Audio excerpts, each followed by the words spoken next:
오늘 우리에게 주시는 하나님 말씀은 골로새서 1장 9절에서 14절까지입니다. 이로써 우리도 듣던 날부터 너희를 위하여 기도하기를 그치지 아니하고 구하노니 너희로 하여금 모든 신령한 지혜와 총명에 하나님의 뜻을 아는 것으로 채우게 하시고 주께 합당하게 행하여 범사에 기쁘시게 하고 모든 선한 일에 열매를 맺게 하시며 하나님을 아는 것에 자라게 하시고 그의 영광의 힘을 따라 모든 능력으로 능하게 하시며 기쁨으로 모든 견딤과 오래 참음에 이르게 하시고 우리로 하여금 빛 가운데서 성도의 기업의 부분을 얻기에 합당하게 하신 아버지께 감사하게 하시기를 원하노라. 그가 우리를 흑암의 권세에서 건져내사 그의 사랑의 아들의 나라로 옮기셨으니 그 아들 안에서 우리가 속량 곧 죄사함을 얻었도다. 아멘. 제가 생각할 때 기도를 깊이 하는 분들의 특징은 나 자신만을 위한 기도가 아니라 다른 사람을 위한 기도의 비중이 많다는 것입니다. 또 그 다른 사람의 기도가 단지 당장 당면한 문제, 예를 들면 경제적인 문제나 당장 해결해야 할 그런 문제에서 그치는 것이 아니라 그 사람의 영혼이 진정으로 하나님의 뜻대로 나아가는 것을 위한 그런 기도가 이루어집니다. 바울의 기도 역시 마찬가지입니다. 오늘 함께 보실 골로새서 본문은 사도 바울이 골로새 교회 성도들을 위하여 하나님께 기도한 내용입니다. 단지 골로새 교인들의 당면한 문제를 위한 것이 아니라 그들의 영혼 깊은 부분을 위해서 기도하고 있는 것이죠. 오늘 이 아침의 시간에 바울의 기도가 어떤 내용으로 또 어떤 순서로 이루어지고 있는지를 5단계에 걸쳐서 살펴보려고 합니다. 이 말씀을 함께 나눌 때 여러분들 마음속에 내가 정말 기도를 해줘야 할 바로 그 사람을 염두하면서 이 말씀을 보시면 더 효과적일 것 같습니다. 우선 첫 번째로 바울이 구하는 것은 지식입니다. 바울은 골로새 교인들이 지식에 충만하기를 기도하는 것이죠. 9절 하반절입니다. 너희로 하여금 모든 신령한 지혜와 총명에 하나님의 뜻을 아는 것으로 채우게 하시고. 여기서 바울이 기도하는 것은 골로새 교인들이 지식 중에서도 하나님의 뜻을 아는 지식을 갖는 것이죠. 우리가 살면서 가장 필요한 지식이 있다면 바로 이 하나님의 뜻을 아는 지식일 겁니다. 여러분은 여러분이 사랑하는 그 사람을 위해서 기도하실 때 그 사람이 하나님의 뜻을 아는 지식으로 충만하기를 기도합니까? 그렇다면 하나님의 뜻을 아는 그 지식은 어떻게 얻을 수 있을까요? 좋은 목회자를 만나면 될까요? 골로새 교회는 좋은 사역자들을 경험한 교회입니다. 사도 바울을 우선 경험했고 그 다음에는 신실한 에바브라가 목회한 교회입니다. 좋은 사역자는 굉장히 중요합니다.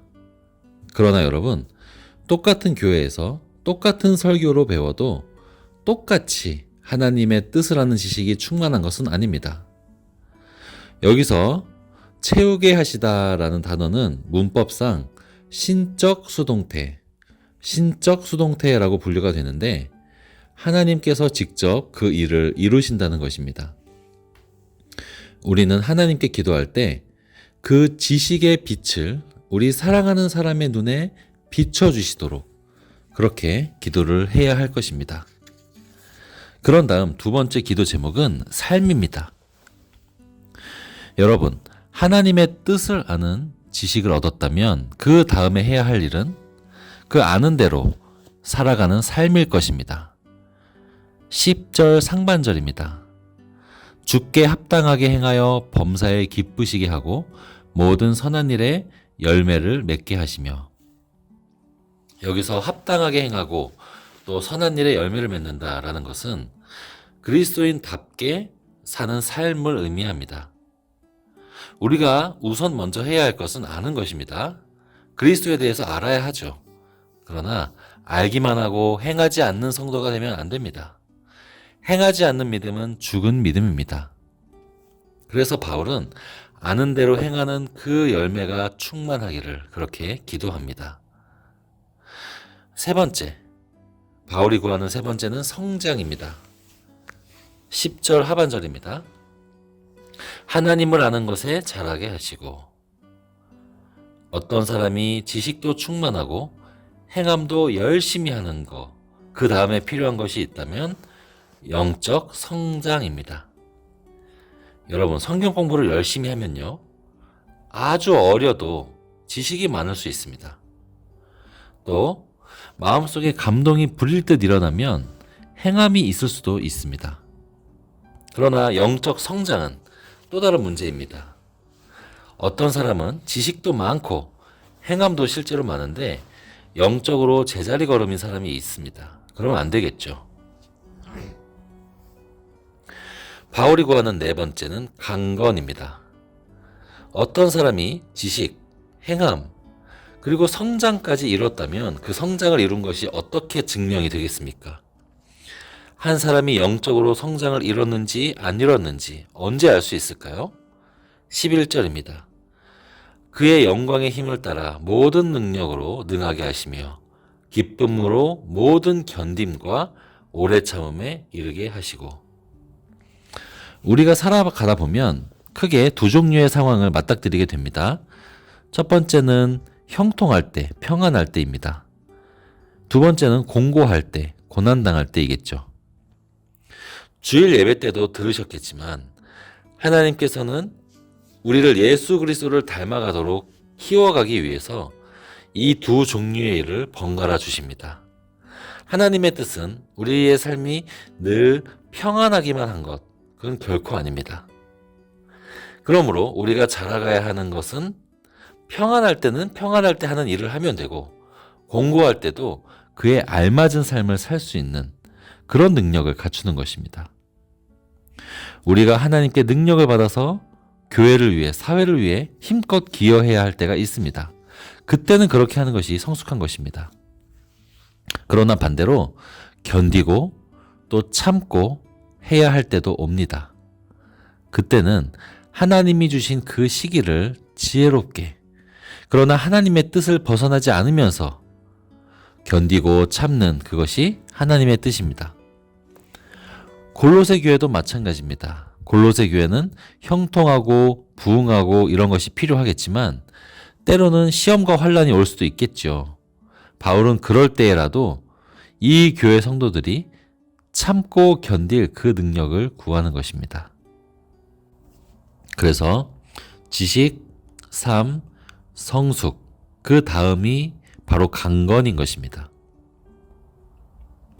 자, 그러면 바울이 골로새 교회를 위하여 구하는 마지막 다섯 번째 제목이 뭐겠습니까?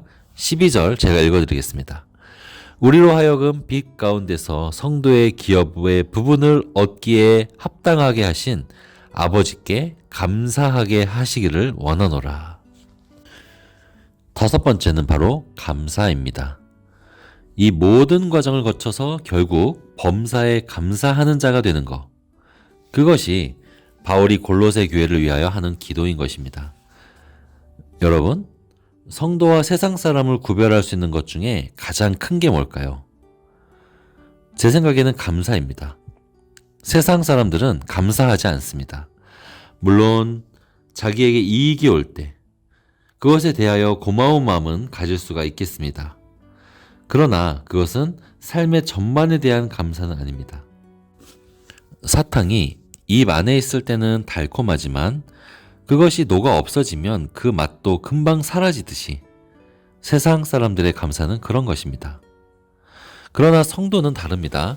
범사에 감사하는 사람들이죠. 고난당할 때도 감사합니다. 그 고난이 성도의 표시이기 때문이죠. 형통할 때도 감사합니다. 하나님께서 나를 기억하시고 복을 내려주신 것이기 때문이죠. 살아있을 때에도 이 땅에서 할 일이 있기 때문에 감사하지만 죽을 때마저도 주님 앞에 가게 됨을 감사할 수 있는 사람들, 이 모든 상황, 모든 일에 감사할 줄 아는 것이 바로 성도입니다.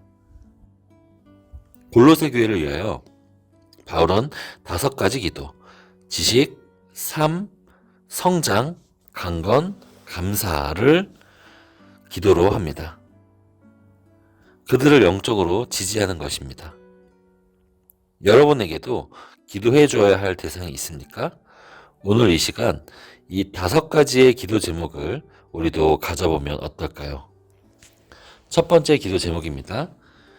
그 사람이 지식, 삶, 성장, 강건을 거쳐서 하나님의 사람이 되게 해 주옵소서. 두 번째, 1월 18일 토요일에 있을 감사 찬양제에 서문의 온 성도가 하나 되는 그런 축제가 되게 해달라고 우리 함께 기도하겠습니다.